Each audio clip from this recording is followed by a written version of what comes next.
Y vamos, aquí está. Ya, ¿ustedes ven bien el PPT o no? De hecho voy a tirar esto. ¿Sí? ¿No? Sí, ¿No? se ve ¿Sí? bien. ¿Sí? ¿Sí se ve? Sí. Ya, entonces hoy día vamos a terminar lo que nos quedó de ácidos nucleicos, que es poco, no es mucho, porque esencialmente el tema de los ácidos nucleicos se ve en electivo, que también es bien poco lo que se ve, porque de acuerdo a la adecuación que se hizo este año por parte del DEMRE, hay muchos contenidos que se dicen en el papel, que por así decirlo, que publicaron, en el documento que publicaron, que es muy poco lo que va a entrar con respecto a esa materia, ya de ácidos nucleicos. O sea, va a entrar posiblemente una pregunta relativamente simple o sencilla, siendo la primera posiblemente más para el electivo que para el común, ¿ya? Ahora hay que considerar que igual, y creo que lo habíamos visto en la primera o la segunda clase, del cambio que hizo dentro de la estructura del currículum de la prueba para este año. En biología particularmente, muy poco, ¿ya? O sea, es prácticamente el mismo eh, que el del año anterior y de hace 2, 3 años atrás. Por lo tanto, no hay un gran cambio con respecto a los años anteriores, ¿ya? A diferencia de química, a diferencia de física, que sí hay cambio, ¿eh? Particularmente en química, donde más contenido cortaron o sacaron. En física como que adecuaron, lo reordenaron, igual sacaron un poquito, pero no sacaron tanto. En matemática también sacaron considerablemente, eh, consider considerablemente, ¿ya? En matemática. El lenguaje esencialmente pasó a ser más comprensión que otra cosa. Acuérdense que antes existían el uso de conectores y el plan de redacción que prácticamente o los conectores esencialmente que los sacaron, que era con lo que más puntaje podían obtener, o sea, subir rápido. Si ustedes tenían conectores y plan de redacción buenos, se aseguraban como 25 preguntas al tiro. ¿Ya? Y Alan Hielo me dice que explotó su computador. Bueno, cosas que suelen pasar. Ya, entonces hoy día vamos a terminar de ver los ácidos nucleicos y ahí deberían ver esencialmente el cuadro comparativo similar al cuadro comparativo de la clase anterior con respecto a las proteínas y los lípidos y el de los carbohidratos hace 2 semanas atrás. ¿Ya?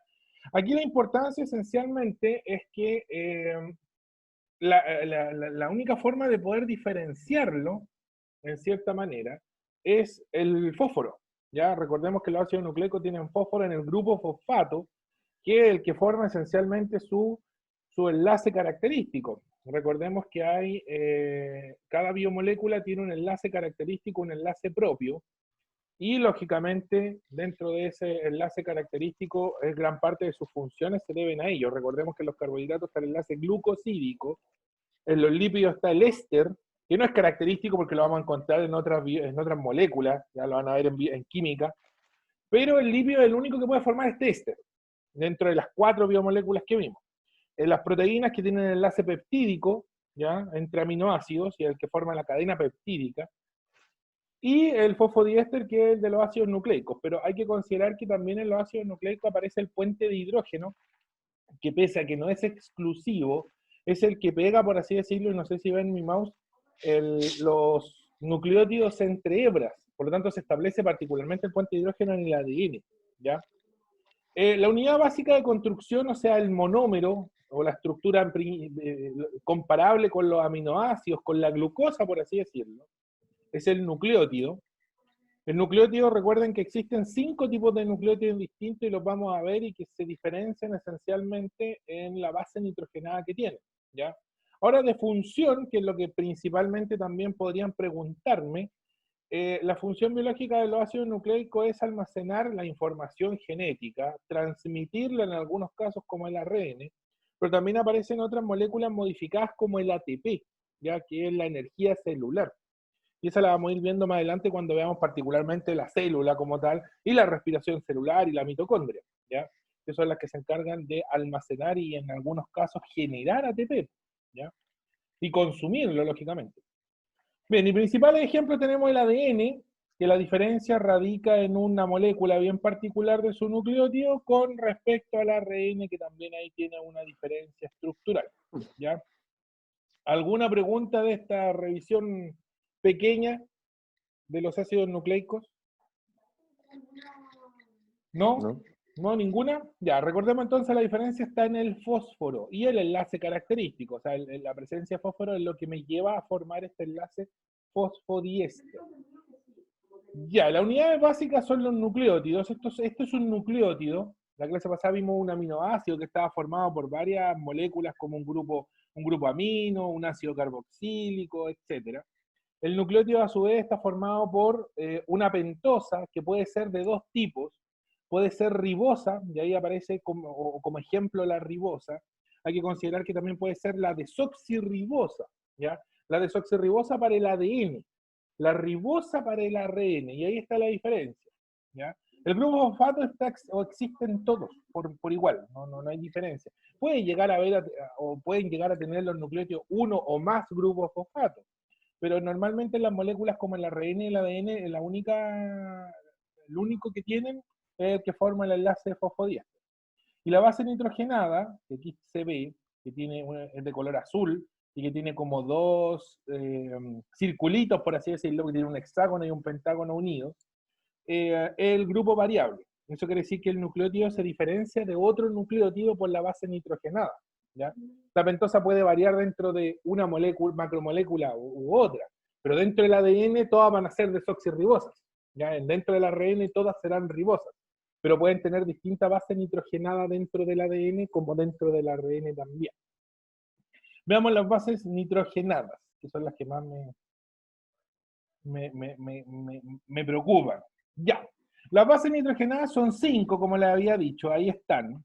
Tenemos las bases pirimídicas, que son la citosina y la timina para el ADN, y la citosina y el uracilo para el ARN. Eso quiere decir que el uracilo no existe en el ADN, como la timina tampoco existe en el ADN, ¿ya? Perdón, en el ARN.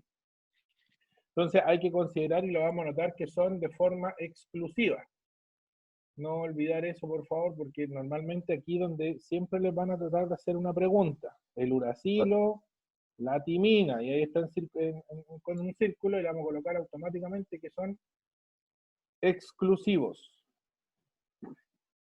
ADN para la timina, ARN para el uracilo. Y estos los van a encontrar de forma característica o de forma distintiva. ¿Eh? ADN y ARN. Timina entonces con ADN y el uracilo con ARN. Si se dan cuenta son muy similares. Lógicamente hay una pequeña diferencia en un carbono particular, que es lógicamente la bioquímica de una y de otra. ¿Ya? La pregunta normalmente apunta a cuál es cuál. ¿Ya? Siempre le van a tratar de hacer, o les van a tratar de confundir en que la timina está en el ARN, y eso es falso. ¿Ya? Y el uracilo está en el ADN, lo mismo, también es falso. La adenina y la guanina son bases púricas o purinas, tienen dos vueltecitas o dos círculos, un hexágono y un pentágono en su estructura, son más complejas, si quieren lo pueden ver de esa forma, y están de forma pareja tanto para el ADN como para el ARN, ya no hay una diferencia entre uno y otro, ya la citosina, la adenina y la guanina existen en las dos biomoléculas, ya tanto el ADN como el ARN. Considerar entonces la pentosa, y aquí está, eso quiere decir que el uracilo siempre irá con una ribosa, porque el uracilo está solo en el ARN y la ribosa también, y la desoxirribosa está presente en el ADN y que siempre se va a enlazar con una timina, recordemos eso también. Por lo tanto, es muy difícil que el uracilo se pueda enganchar con una desoxirribosa, porque el uracilo es exclusivo del ARN y la desoxirribosa es del ADN. Entonces, vuelvo a repetir, van a tratar de hacerle ese doble juego, van a tratar de confundirlos con eso, ¿ya? ¿Queda clara esa definición entre el uracilo, la timina, la ribosa y la desoxirribosa? Eh, Pregúntenme nomás, si ven que voy muy rápido, tienen que tratar de atajarme, porque si no, yo puedo ponerme a hablar nomás. Pues. Entonces no necesito que me digan si no entendieron alguna parte. pero esto se juntan, por ejemplo, la adenina se junta con la guanina nomás, La ¿cierto? adenina, claro, esas son la paridad de bases, pero esa ya es otra parte. Claro, en el ADN se establece esa paridad de base gracias al puente de hidrógeno, ¿ya? Pero en una molécula de ARN que es solamente una hebra, no hay paridad, pues no hay adenina con timina, por ejemplo. ¿Por qué? Porque no hay una doble hebra. A lo más podrían complementarse cuando se forma la proteína, pero eso no es parte de la simpleza, por así decirlo. ¿Ya? Yo Ayer leí otra cosa, ayer leí que el ARN proviene de del ADN, ¿puede Sí, ser?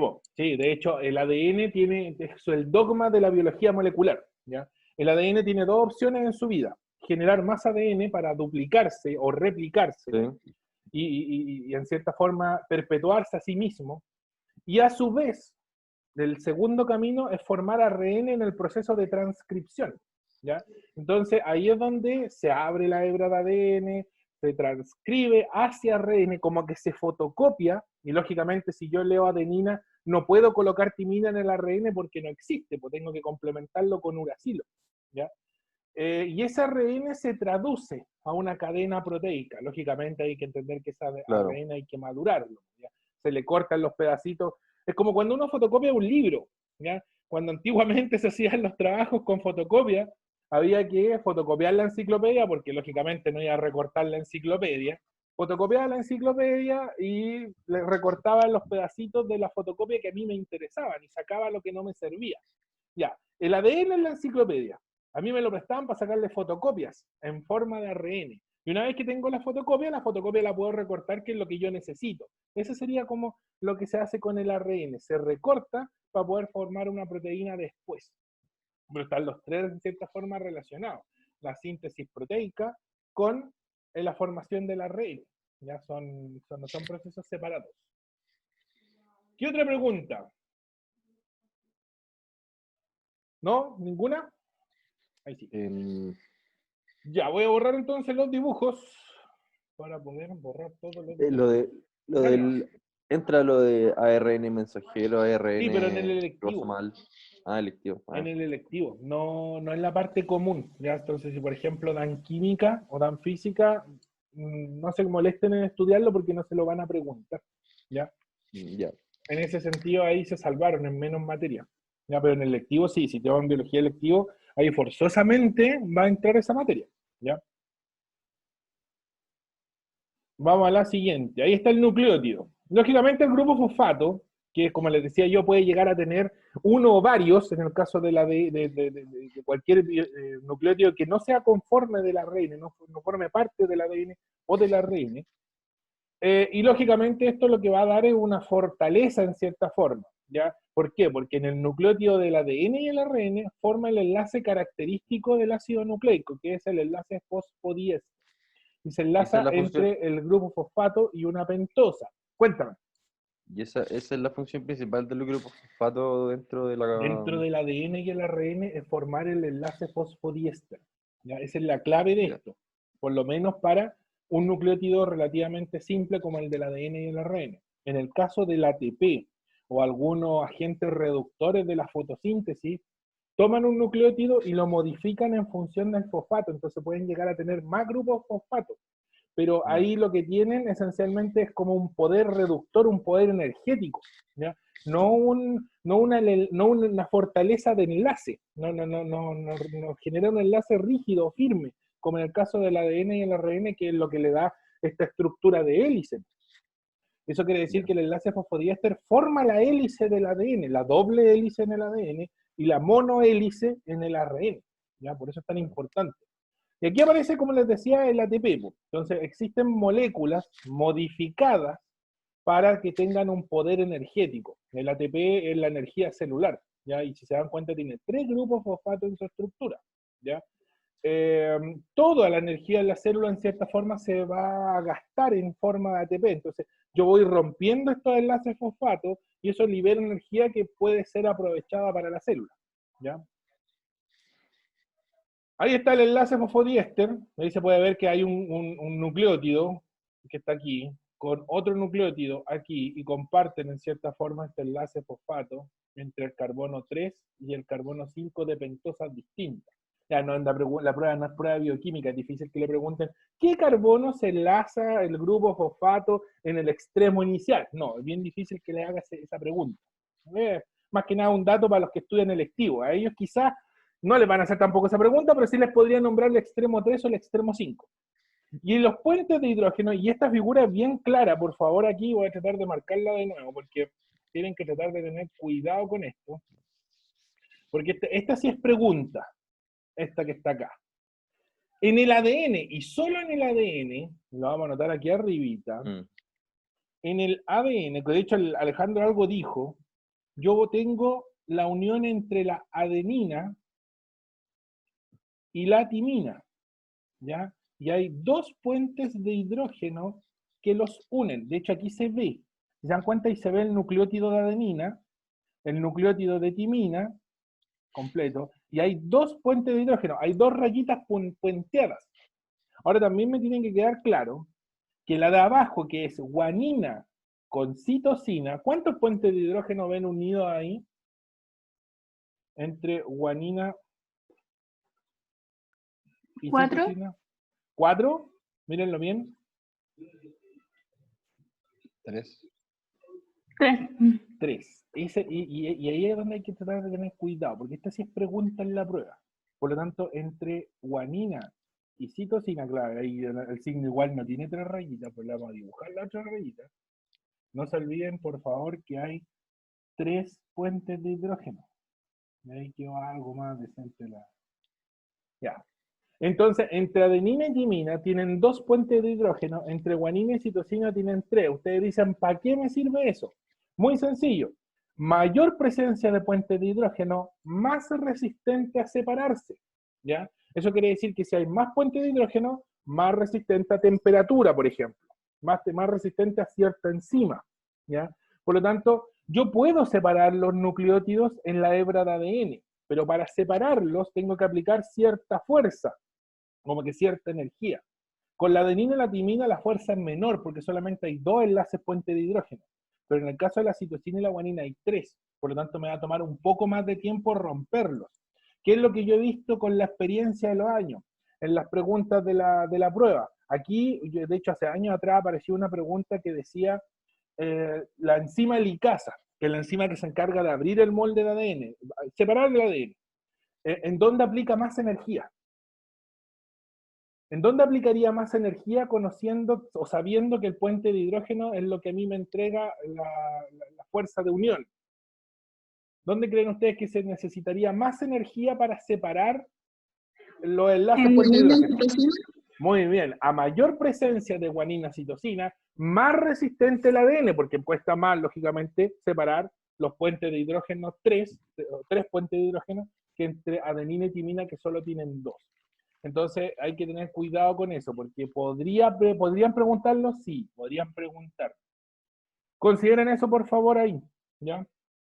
Ahí está la Pamela, y ahí creo que tenemos la sala completa.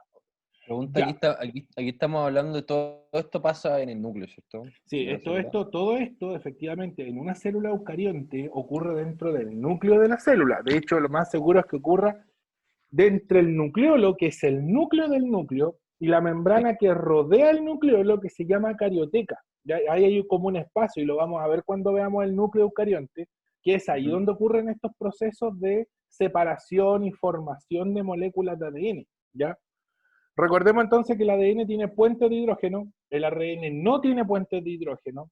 En el ADN los puentes de hidrógeno se establecen por esta regla, por así decirlo, que les coloqué acá arriba, que es, de hecho se la voy a dejar ahí remarcada, adenina, timina, 2 puentes de hidrógeno, fácil de romper, guanina, citosina, 3 puentes de hidrógeno, lógicamente porque hay más puentes de hidrógeno, cuesta más separarlo, cuesta más romperlo. Así que consideren eso, por favor, porque, como les digo, se ha visto en otras instancias. Ya. Vamos a pasar al siguiente. Voy a borrar el dibujo. Lógicamente, para los chicos que llegaron tarde, la clase la estoy grabando, así que después, si quieren, pueden ver la parte que les faltó. ¿Ya? A ver, esto era lo que yo les consideraba. Al desnaturalizar el ADN, se rompen los puentes de hidrógeno que hay entre bases nitrogenadas. Un ADN con mayor porcentaje CG que AT, lógicamente, es más difícil de desnaturalizar o separar. Cuesta más romperlo porque, lógicamente, hay mayor presencia de puentes de hidrógeno. Ya, esta cuestión es clave, esta figura. Esta figura tienen que considerarla como que normalmente siempre les van a hacer una comparación entre ADN y ARN, ¿ya? En la prueba que sea, ¿ya? De hecho, antiguamente a los que dimos la PA, esta también era una clásica pregunta y que se ha repetido por los años en la PSU, y eso hoy día, o sea, actualmente la PTU es su primer año, y posiblemente el próximo y se repita 2, 3 más porque es una prueba de transición. Lo más seguro es que igual lo pregunten, ¿ya? Porque es una pregunta súper básica entre comparativa de ADN con ARN, ¿ya? Considerar entonces que el ADN tiene desoxirribosa, por eso ADN desoxirribosa, de hecho es ácido desoxirribonucleico, y el ARN tiene ribosa, ¿ya? Por eso la R en el ARN. Esta es una clásica diferencia. De hecho, ahí se marca la diferencia. La ribosa tiene 1H y la desoxirribosa no la tiene. De hecho, el término desoxirribosa me está diciendo que está desoxigenada, ¿ya? Es una ribosa desoxigenada. Y de hecho ahí lo ven, y aquí se dan cuenta que esta ribosa no tiene oxígeno y que esta sí lo tiene, ¿ya? Esa es una pregunta muy medular, una pregunta muy bioquímica, es como para que ustedes lo entiendan en su fuero interno, ¿ya? Pero la pregunta en la prueba lo más seguro es que sea cuál es la diferencia entre ADN y ARN. Recuerden la ribosa, esa es la diferencia principal. Ahora, la segunda diferencia radica en el grupo de las pirimidinas, de las bases nitrogenadas. La adenina, perdón, el ADN tiene adenina, timina, citosina, guanina. Y la diferencia está, y la vamos a marcar nuevamente, está en la timina, ¿ya? Ahí hay timina. Lógicamente en el ARN hay uracilo. Y ahí está la diferencia. La primera diferencia entonces era la desoxirribosa con la ribosa. Y la segunda en que el ADN tiene timina, no se olviden de eso, tiene 4 bases nitrogenadas de las 5 que existen, y tiene timina, y el ARN de las 5 que existen no tiene timina y tiene el uracilo, ¿ya? Y el uracilo, por así decirlo, es el que podría unirse con el ADN. Pero eso se establece una paridad normalmente cuando se sintetizan las proteínas, ¿ya? Y la otra diferencia, y aquí la pueden ver físicamente, el ADN es más bonito, es más complejo, ¿ya? Son 2 hebras de nucleótidos. A diferencia del ARN, que aquí lo pueden ver, es una sola hebra, ¿ya? Es un poco más sencilla y hay distintos tipos de ARN, siendo que el ADN es uno solo. Ya para la célula del ADN tiene una única función, la universalidad de guardar el código genético. A diferencia de ARN, que era lo que algo mencionó Alejandro, es que existen 3 tipos de ARN base, como base, ¿ya? El ARN mensajero, que es el ARN que va a sintetizar una futura proteína, el ARN ribosomal, que es el que sintetiza la proteína, y el ARN de transferencia, que es el que, por así decirlo, va cargando con los nucleótidos respectivos, ¿ya? Entonces, esas sí son preguntas de lectivo, eso excluyanlo. Quédense solamente con este cuadro, porque posiblemente sea por aquí la pregunta que les apunten a ustedes. En desoxirribosa ribosa, timina pirimidina, 2 hebras, una hebra. Ya no es más complejo que eso. Una ¿Alguna pregunta, pregunta cuénteme nomás? ¿los enlaces que forman las bases nitrogenadas en el ADN son por condensación? Sí, por condensación. Igual que el glucosídico, que es el que pega los carbohidratos, y el mismo que forma por condensación los enlaces peptídicos. ¿Ya? Los aminoácidos se pegan por Claro. condensación. Gracias a este enlace peptídico, aquí también el fosfodiéster es lo mismo. ¿Ya? En realidad siempre cuando se va a formar un enlace va a ser un Sí, pues, proceso ahora en este caso, en algunos anabólico, ¿no? bioquímicos dicen que este enlace es por fosfatación, ya porque ocupa enlace fosfato, ya, pero ese ya es un tipo de condensación que ocupa fósforo, una cosa así, porque al final se termina liberando agua igual. Claro. Entonces, Cuando se libera sería muy agua, específico. es un proceso anabólico, ¿cierto? Sí, sí, sí, pues, claro, cuando se libere agua es un proceso anabólico y en este caso defínanlo como condensación dentro del ácido nucleico, ¿ya? Y eso forma esta línea morada que se ve aquí, que es el enlace fosfodiéster. Claro, aquí hay 2 enlaces fosfodiéster porque son 2 hebras. En cambio, en el ARN hay un solo enlace fosfodiéster porque es una hebra, ¿ya? Un enlace fosfodiéster por hebra, en resumidas cuentas. ¿Qué Perfecto. otra pregunta? Mm, ¿No? no, por ahora no. Ninguna. Ya estamos en peque con la. Ya. Entonces, vamos a borrar ahí los monos. Vamos a cerrar la pizarra.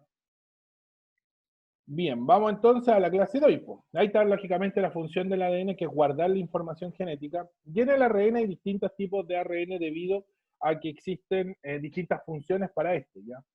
Normalmente está asociado a una función. Pero esa función esencialmente es, como les digo, una pregunta más del lectivo. De hecho, lo vi hace poquito con los chicos del electivo. Ya, teníamos tarea de términos. ¿Se acuerdan de los términos? Sí, espero que sí. ¿O no? No lo hicieron. ¿Qué es una hipótesis? Creo que algo habíamos dicho sobre una hipótesis nosotros. ¿Qué es una hipótesis? ¿Se acuerdan? La hipótesis es como una pregunta Ya. que tiene que ser comprobada. Ya, muy bien. Como Tal cual. algo, Así, de hecho, es la mejor definición para no darles tanto palabrería. Es una pregunta que yo realizo en base a una observación, ¿no es cierto?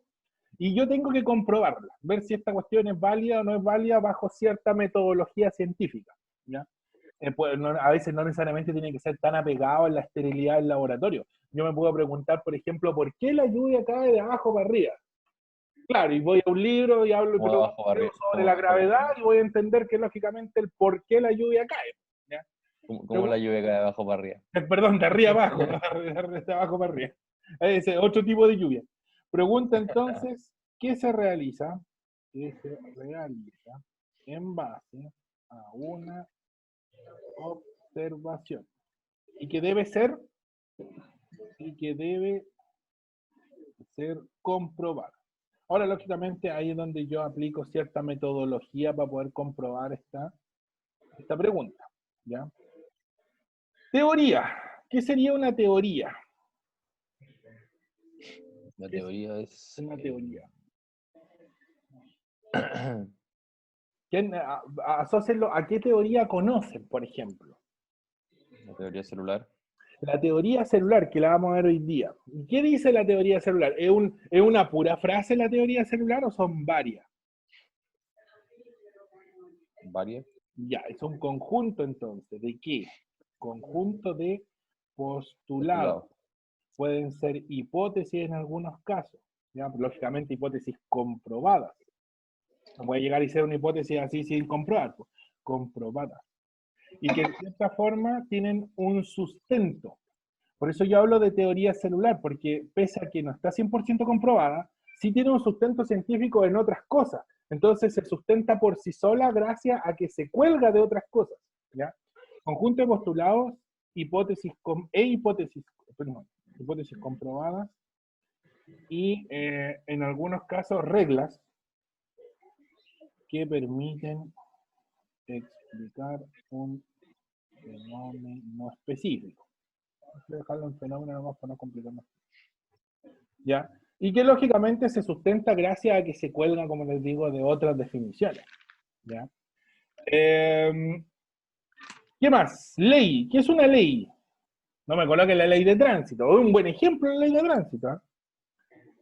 es como algo que ya está como confirmado, como que ya Ya, lo perfecto. comprobaron. Está, primero que nada, es un postulado confirmado. Y cuando está confirmado y está aprobado y todo el mundo ya dice, no, esto es así, esto es una ley. ¿Qué debo hacer con eso?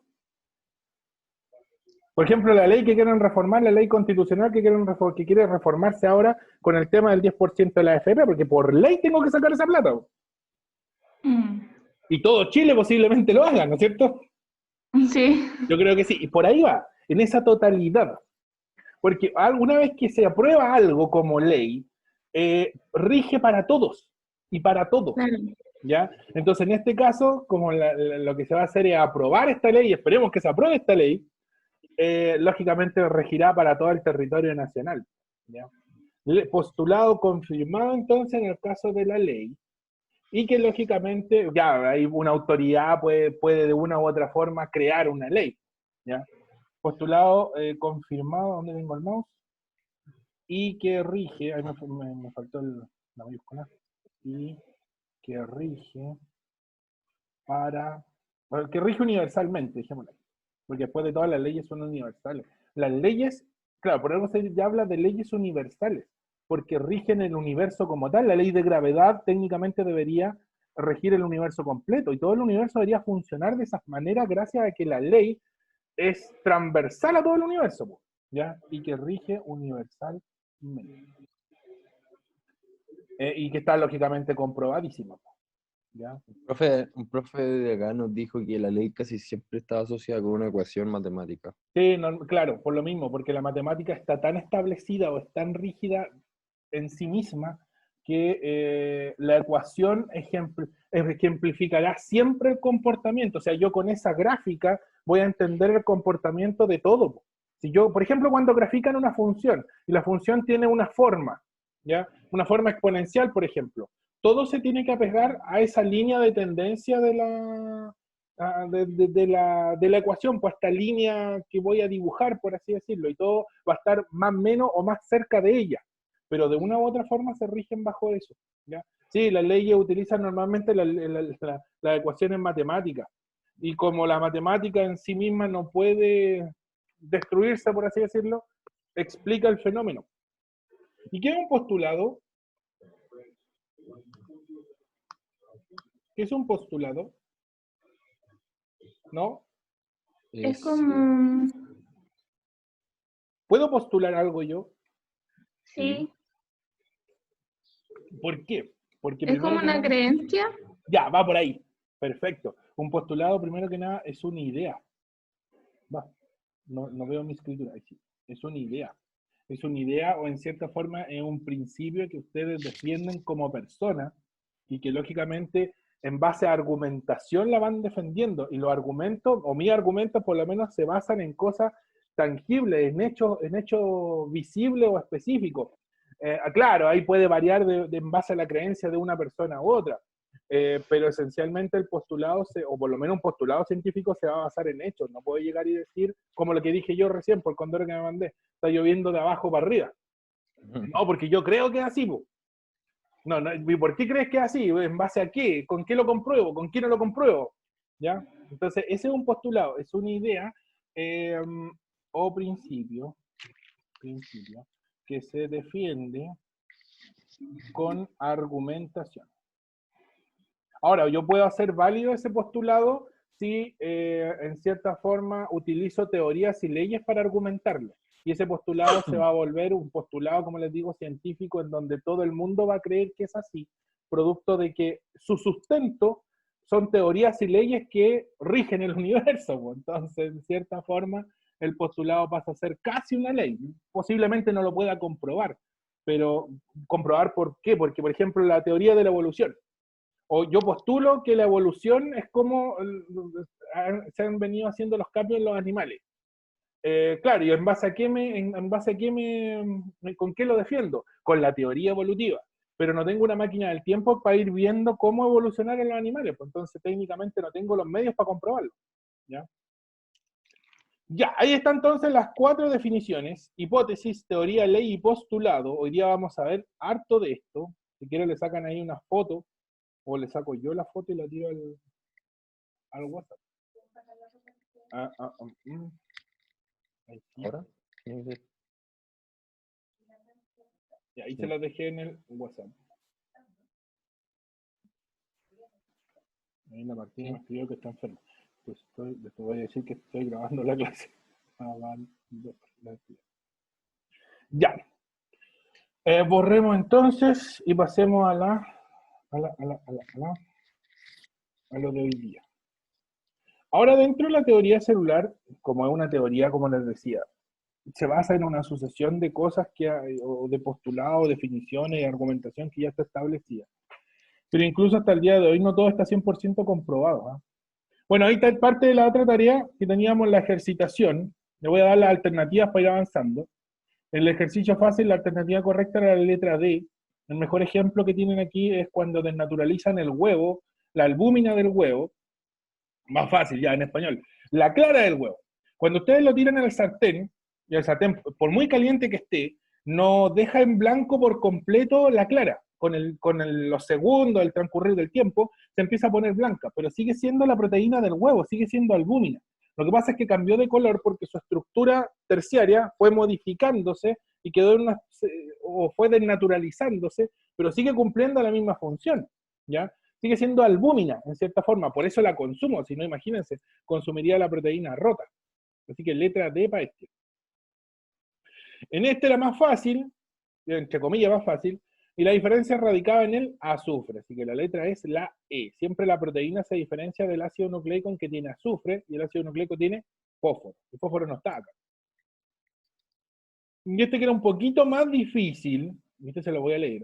La siguiente tabla muestra la secuencia de aminoácidos monómeros de las proteínas de 3 péptidos y la temperatura de desnaturalización, que es cuando pierde parte de su función. De hecho, ahí dice, pérdida de estructura nativa y de óptimo funcionamiento de la molécula, pero sigue siendo la molécula de cada uno de ellos.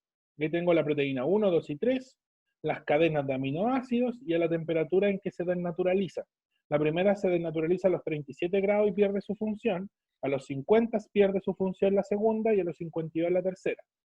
De acuerdo con estos datos, es correcto concluir que la presencia de cisteína, tengo que buscar el cis, ya, el 2 y el 3 tienen cis, pero el 1 no tiene cis, ¿ya?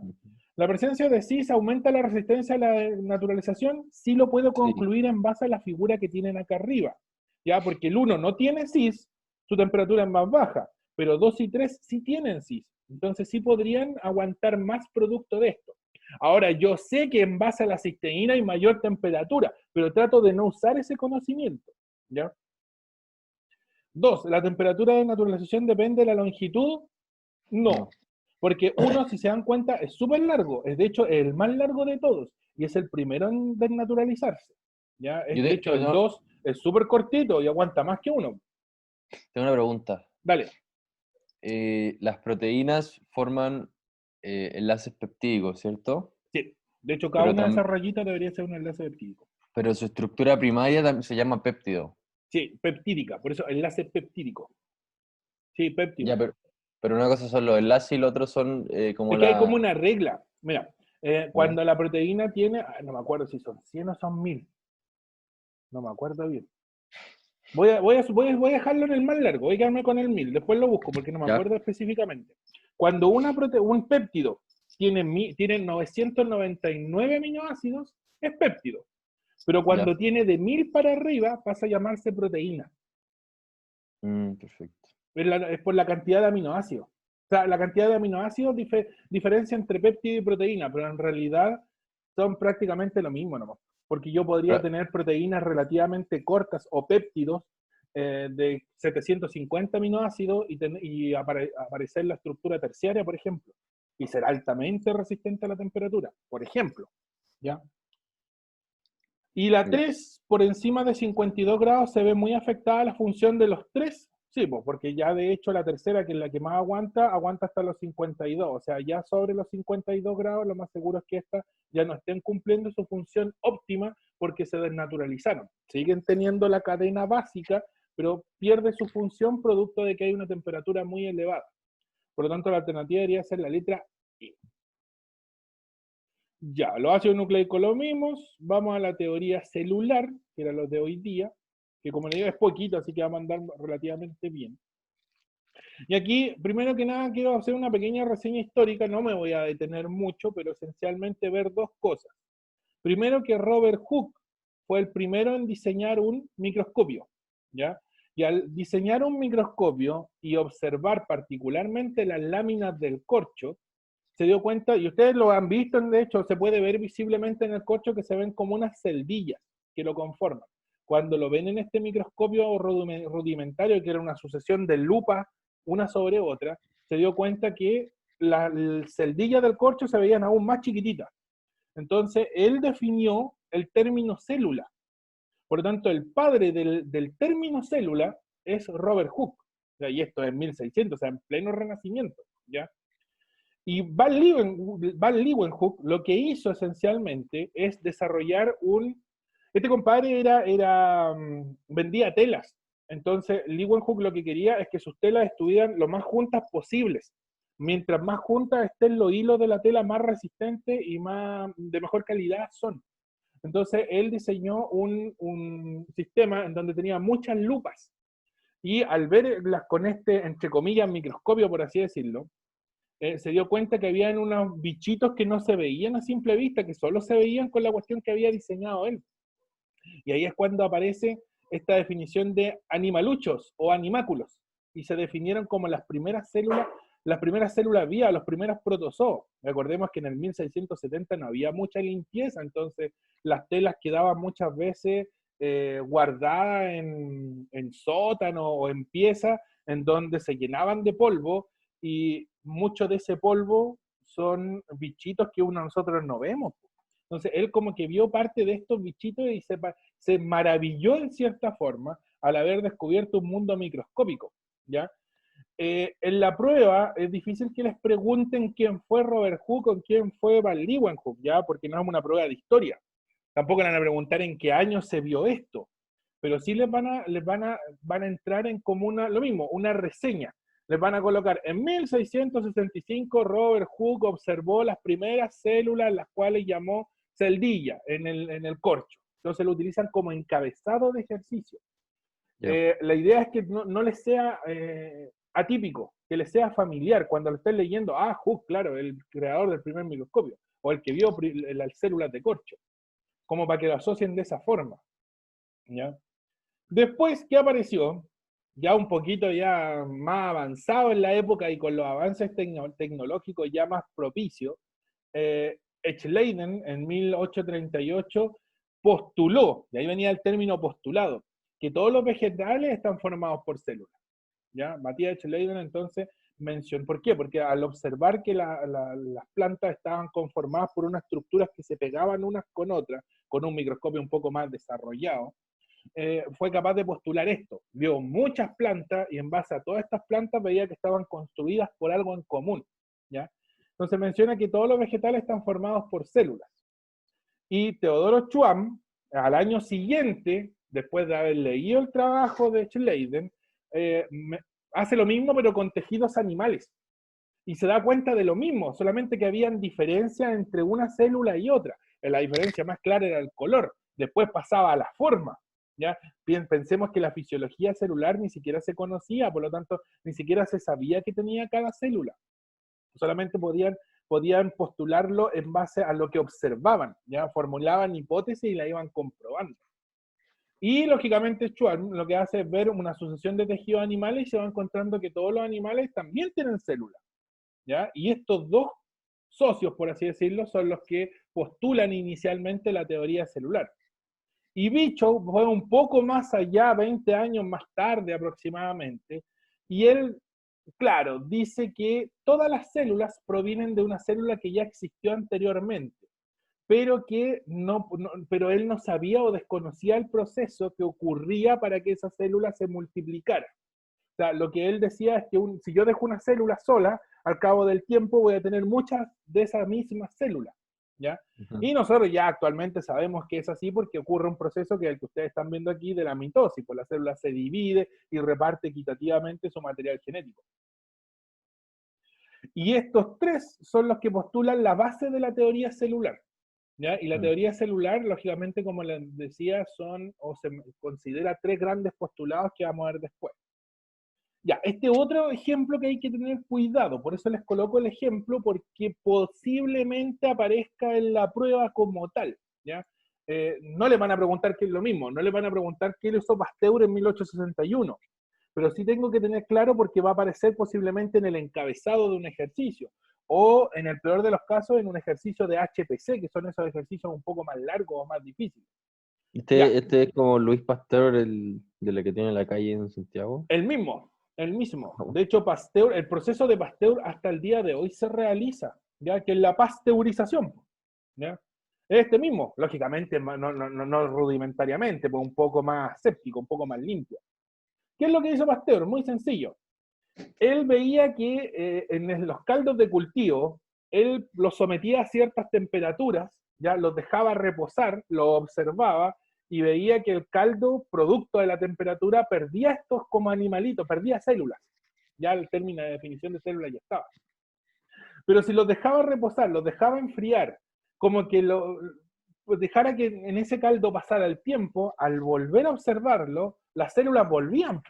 Incluso cuando tenía los frascos tapados, absolutamente tapados. Entonces el cuestionamiento era, si yo tenía células, las sometí a calor, a temperatura, las maté según yo todas, las observo, incluso hasta las veo medias muertas, y al cabo del tiempo vuelven a aparecer y aparecen más en algunos casos, ¿qué es lo que está pasando? ¿Ya? Ese era como el cuestionamiento. Y aquí lo ven, pues mira, el caldo de cultivo, perdón, caldo vertido en el frasco, era un caldo de cultivo que lo metía en un frasco como para tratar de darle un medio separado. Esto lo sometía a temperatura, lo hervía, lógicamente, y observaba que los microbios iban progresivamente, como que, entre comillas, desaparecían y después volvían a aparecer. ¿Ya? El caldo permanece sin microbios, pero cuando lo inclinan, lógicamente esto se llena de microbios nuevamente. Y ahí está la diferencia. Dedujo que los seres vivos provienen de otros anteriores. Claro, porque si yo los tenía casi todos muertos y al cabo del tiempo vuelven a aparecer, ¿de dónde vienen si el frasco está herméticamente sellado? Quiere decir que siempre estuvieron adentro en el caldo y que como que la temperatura los adormecía, mataba a algunos, dejaba unos poquitos y esos poquitos se replicaban nuevamente. ¿Ya? Y este es Entonces, uno de los primeros que rebatió la teoría de la generación espontánea. Po. Dime, entonces, entonces, si es que nos llegan a preguntar quién fue el que postuló el, ¿qué es lo que hizo el- Pasteur? no, no, no, no, no. ¿Quién fue el que dijo que toda célula viene, o que comprobó que toda célula viene de otra célula?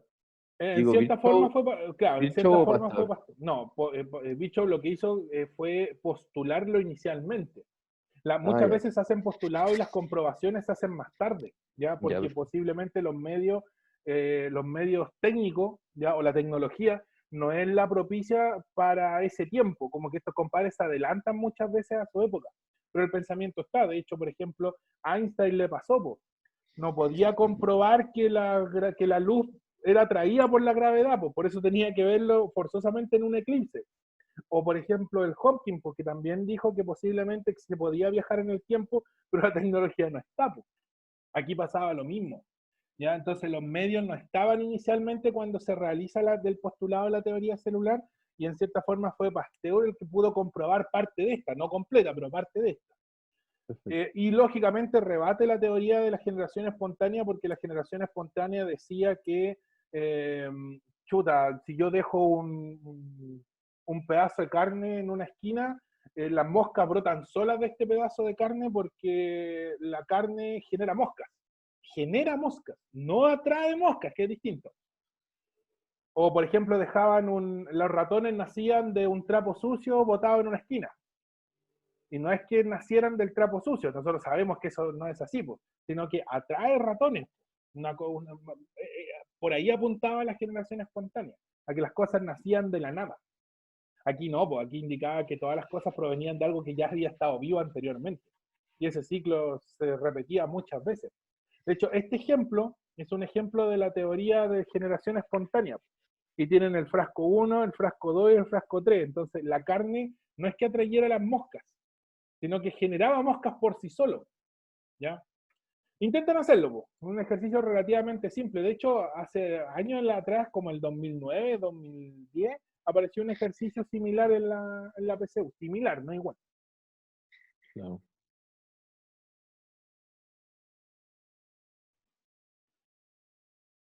No es muy complejo. De hecho, esa era la idea de ese tipo de ejercicios.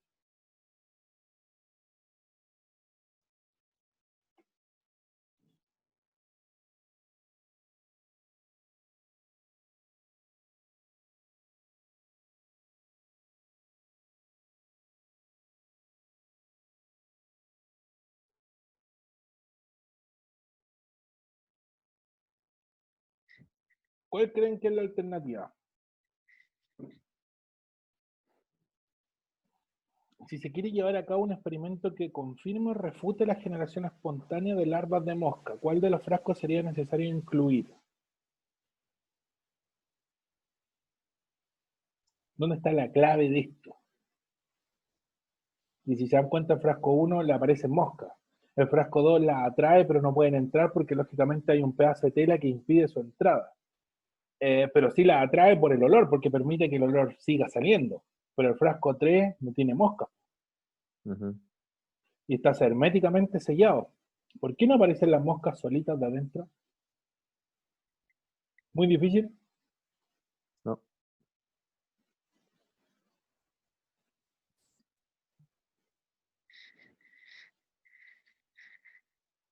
¿Dónde estará la clave de todo esto? ¿En el primero estará la clave o en el último? Y ahí como que les di un En poco el más la último, yo respuesta. creo. Claro, la respuesta en cierta forma está en el último. Lógicamente los tres son válidos, ¿ya? De hecho los tres necesitan de los tres para poder comprobarlo. Pero como dice la Pamela, la clave está en el último porque la carne de una u otra forma va a traer las moscas igual, pero cuando está herméticamente sellada no aparecen las moscas por sí solas. Por lo tanto, en cierta forma, la más importante o el más importante de todos los frascos es el tercero, Ah, porque yo hubiese como lo puesto tienen solo, cerrado es que no aparecen. Dime. yo hubiese puesto solo el 3, po, porque al final eso Claro, me pero está el diciendo, tema es que tienen que comprobarlo con otros más. Por último, el uno y el 3 podían haber sido válidos, ¿ya? Pero más válido es el 3 de hecho. Pero sí, no, sí, en cierta forma necesitan de los tres. Ya, ahora nos vamos con la teoría celular. ¿Qué tiene que quedar claro con la teoría celular? Los dos primeros postulados son la base de esto. Primero que nada, se dice que la célula es la unidad estructural de todos los seres vivos. O sea, todos nuestros tejidos, estructuras primordiales, órganos, están construidos por células, ¿ya? Y estas células, como les decía, forman el tejido cartilaginoso, el tejido conectivo, que es el que une una piel con otra, en cierta forma, el tejido nervioso, la sangre está formado por células distintas, etcétera, etcétera. Y todos los seres vivos, o sea, no solo los animales, las plantas, los hongos, también están formados por células. Ahora, hay que considerar que un organismo también puede ser una única célula. Y ahí es donde caen los organismos unicelulares. Ellos también son seres vivos y también están formados por células. Lo que pasa es que tiene una célula, ¿ya? Así una que hay pregunta, que tener claro eso. Dime. los hongos tienen su propio tipo de célula, ¿no? Sí, los hongos, de hecho, antiguamente los hongos los metían dentro de los vegetales y no sabían mucho Claro. porque, o sea, no sabían bien o no calzaban bien dentro de la definición vegetal porque hay hongos que hacen fotosíntesis, que son los hongos que aparecen en el día, pero hay hongos que son como ¿Ya? luminiscentes y hay hongos que no necesitan de la luz, pueden vivir en la Porque, oscuridad solitos. sí, pues si Entonces, muchos viven bajo tierra. sí, pues viven bajo tierra y de hecho como que los sacaron y prefirieron generar el reino fungi porque tenían algunos hongos más similitudes con las bacterias que con las plantas. Entonces, claro, porque si se dan cuenta, una bacteria tampoco le gusta mucho la luz. Normalmente las bacterias tratan de rehuir el calor y prefieren normalmente quedarse en la oscuridad, como los hongos. Por lo Y tanto, ahí, el reino fungi aparece precisamente como una separación del vegetal porque no sabían dónde meter ese tipo de planta, por así decirlo. ahí hay un mundo para conocer. Sí, los hongos son, de hecho, son de los primeros organismos que poblaron antes que las plantas el planeta, junto Bueno, con los protistas. Recuerden que son no sé, 5 reinos, pues, no sé- protista, sí, fungi, no sé si vegetal. pregunta BSU, no sé si pregunta BSU, pero el hongo es el ser vivo más grande, ¿cierto? Sí, pues, de hecho hay hongos que son ellos solos como una o dos células y son unas tremendas cuestiones visibles. Sí, son organismos bien grandes y de hecho hay hongos que son del porte de los árboles también, pues. Pueden alcanzar tamaños bastante colosales en comparación al típico hongo que uno ve que crece en el pasto como el champiñón que es chiquitito, pues, que es para nosotros más común reconocerlo. Pero hay hongos que son enormes y los hongos tienen la tendencia a ser parásitos, viven a expensas de un vegetal, viven a expensas de un animal. Por eso a nosotros nos salen, por ejemplo, hongos en la uña o en otras partes del cuerpo, porque como que ven la oportunidad en nosotros de obtener un beneficio. Y por eso es que habitan prácticamente en todo el planeta. Por lo tanto, normalmente si les preguntan algo de los hongos es asociado a eso, a que son parásitos. ¿Ya? Son normalmente un organismo parásito que vive a expensas de otro. Ya, entonces la célula es la unidad estructural, forma todas las estructuras de los seres vivos, ya sea que este ser vivo tenga una o varias células. ¿Ya? La célula es la unidad funcional, y aquí es donde empezamos con una cuestión un poco más compleja. ¿Qué quiere decir que sea funcional? Quiere decir que nosotros nos mantenemos vivos y funcionando gracias a que estamos formados físicamente por células. Eso quiere decir que hay una célula que está generando energía para mantenerme vivo a mí, hay una célula que está consumiendo oxígeno, hay una célula que está eliminando CO2, hay una célula que se está dividiendo para que mi futura descendencia se perpetúe en el tiempo, ¿ya? Por lo tanto, nos mantenemos funcionando, vuelvo a repetir, nos mantenemos vivos gracias a que tenemos células. ya sea que seamos un organismo que está formado por muchas células o seamos un organismo que está formado por una sola, porque el que está funcionando porque tiene una sola es como lógico, se muere esa célula y se muere también en sí mismo este organismo, ¿ya? Por lo tanto, el primer postulado, unidad estructural, ahí para los que estudien algún día anatomía, esencialmente la anatomía se basa en el primer postulado de la teoría celular. Y los que estudien algún día fisiología, la unidad funcional, el funcionamiento, la fisiología, el estudio del funcionamiento del organismo, de los seres vivos, para los que estudien ahí una anatomía más comparada.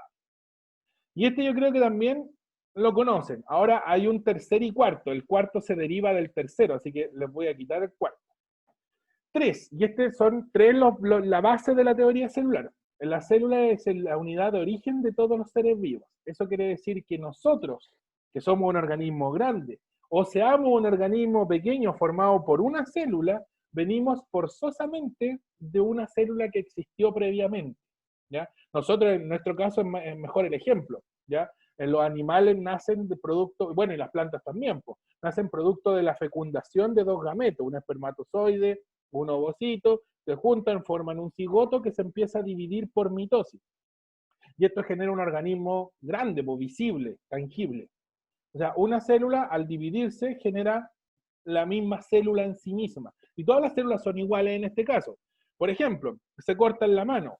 Cuando se corta en la mano, las células que nacen para regenerar ese tejido son iguales a las células que estaban anteriormente, ¿ya? Porque imagínense que se corte en la mano y le aparezca tejido, no sé, pues nervioso, o le aparezca tejido óseo, y en vez de tener piel, tienen una estructura de hueso en la mano, ¿ya? Ahí hay una anomalía, o sería producto de una anomalía, porque nos generó una célula igual, ¿ya?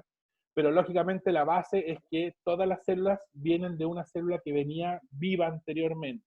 Aquí normalmente se explica la genética, ¿ya? Y el cuarto, perdón, refuerza la idea del tercero, porque dice que la célula, perdón, es la unidad genética, o sea, dentro de la célula hay una estructura, nosotros sabemos que es el núcleo, que contiene el ADN y el material genético para pasarlo a la siguiente generación y pasárselo a las células hijas.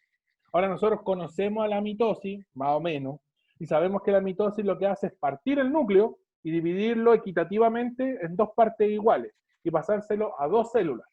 Esas dos células hacen crecer el núcleo de nuevo, lo parten nuevamente y lo pasan de nuevo a dos células hijas. Y esas células hijas repiten el ciclo. Entonces, de esa manera yo voy aumentando este tejido celular producto de la división. Pero esencialmente esas células son iguales. Por lo tanto, el tercero y el cuarto son el estudio en cierta forma de la genética. Por lo tanto, el material genético radica en el núcleo celular.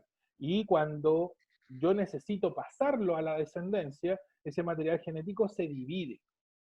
Tercer postulado entonces, todas las células provienen de una célula que venía anteriormente viva y, lógicamente, su material genético es idéntico. Esto es lo que dice el cuarto.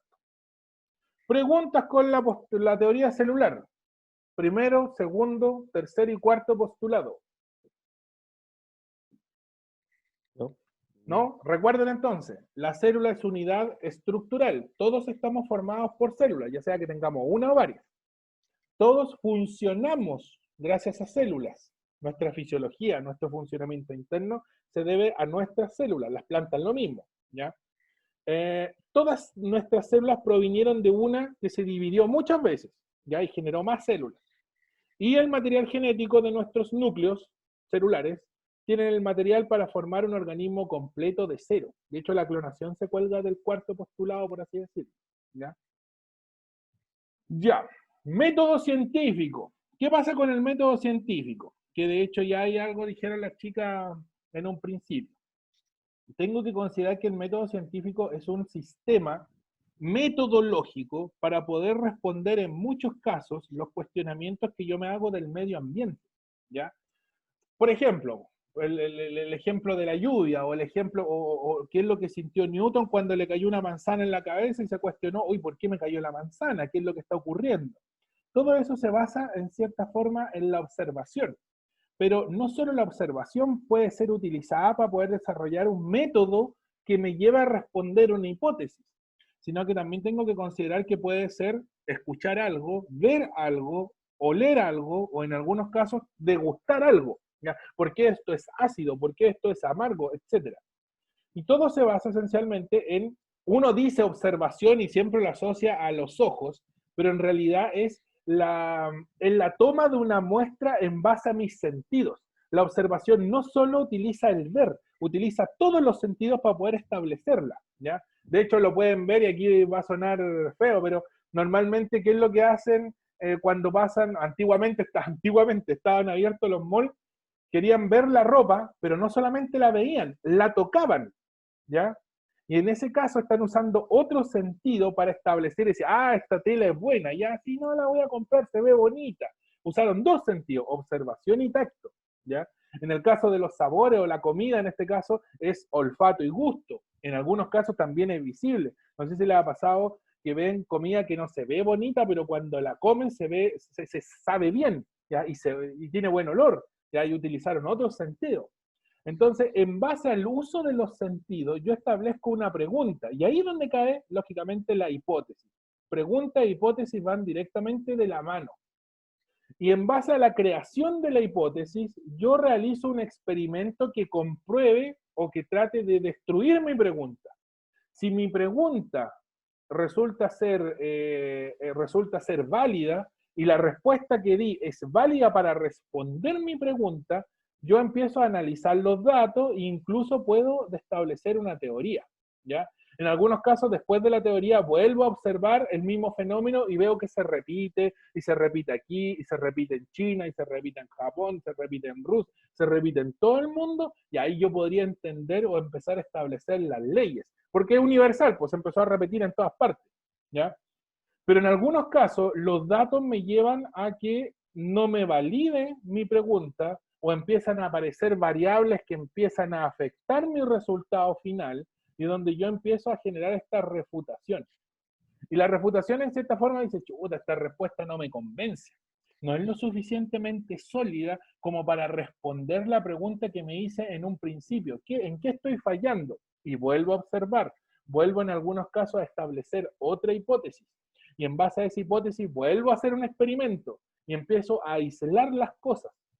De hecho, muchas veces es mejor, más que responder la hipótesis que tengo en un principio, es mejor establecer una pregunta nuevamente, porque no vaya a ser cosa que hayan habido variables o tenga variables que no tenía en un principio y no las aislé correctamente. De hecho, la idea de que hace, o esencialmente tiene un científico, es que su hipótesis normalmente o rara vez son válidas. En el momento que son válidas, como que perdió el sentido, porque al final lo que se hace en ciencia son más preguntas que respuestas. ¿Por qué ocurrió esto? ¿Por qué está ocurriendo? ¿Qué no estoy considerando? ¿Qué consideré? Si dentro de las variables que consideré, las analizo, reviso cuáles son válidas, cuáles son menos válidas, y así, pues. Entonces, la experimentación al final no es más que un medio para llegar a un postulado y ver si este postulado es cierto o no es cierto. Entonces, ¿qué tengo que tener claro con el método científico? Y estas son las preguntas de habilidad de pensamiento científico que me van a hacer recurrentemente en la prueba. La observación no solo se hace con los ojos, ya se hace con todos los sentidos. Las preguntas tengo que validarlas. La hipótesis es una futura respuesta que tengo que someter a la prueba, ya con experimentación, con análisis de datos. Si la hipótesis no es la respuesta que busco, vuelvo a repetirla y empiezo a aislar variables. En el momento que me da la respuesta y la hipótesis me responde la pregunta inicial, yo tengo que empezar a verla o someterla en todas partes o a nivel, en cierta forma, universal, para tratar de transformarlo esto en una teoría. Pero es raro que esto pase ¿cómo se llama?, de hipótesis a teoría de forma inmediata. Normalmente tengo que repetir el experimento muchas veces o responder mi pregunta muchas veces para poder tratar de validarla al final, ¿ya? Recordemos entonces que la idea del método científico es tratar de establecer un conjunto de patrones o de pasos a seguir cuando someto algo a observación, con lógicamente un poquito de acento o de sabor científico, no hay llegar y responder, porque vuelvo a repetir, hay muchas variables que no van a considerar, ¿ya? Y dentro de esa no consideración es que debo tratar de hacerlo lo más universalmente posible. ¿Alguna pregunta con el método científico? ¿Qué hora es? Oh, me estoy pasando. ¿No? ¿No? Normalmente el método científico se lo van a poner a prueba con las preguntas de HPC. De hecho, yo les dejé aquí esta pregunta y después viene otra. Y ahí está la respuesta. Entonces traten de hacerlas, ¿ya? Y fíjense si pueden someterla a este conjunto de reglas del método científico, ¿ya? Aparte de eso, les hice una pequeña guía de como 5 preguntas, sí, son 5 preguntas, que se las voy a subir también al WhatsApp, ¿ya? Entonces les voy a subir el video para los que llegaron tarde o no pudieron ver la clase desde un principio. De hecho, creo que la Martina no pudo conectarse. Y también la guía para que la puedan resolver. Recuerden que ya les pasé una guía ayer, ¿ya? Así que los que la tengan lista, pídanme el solucionario, porque les voy a pasar el solucionario solo a los que me lo pidan. Así puedo saber quién está trabajando y quién no está trabajando, ¿ya? Ya, chiquillos, los dejo porque tienen clases, creo que en un rato más, y no les quiero comer todo el recreo. No hay preguntas, ¿no es cierto? No, gracias. Profe, Ya, chiquillos, nos vemos entonces. Cuídense y nos vemos el otro martes. Chau, gracias. Chao. chao, chiquillos. Chao, gracias. chao.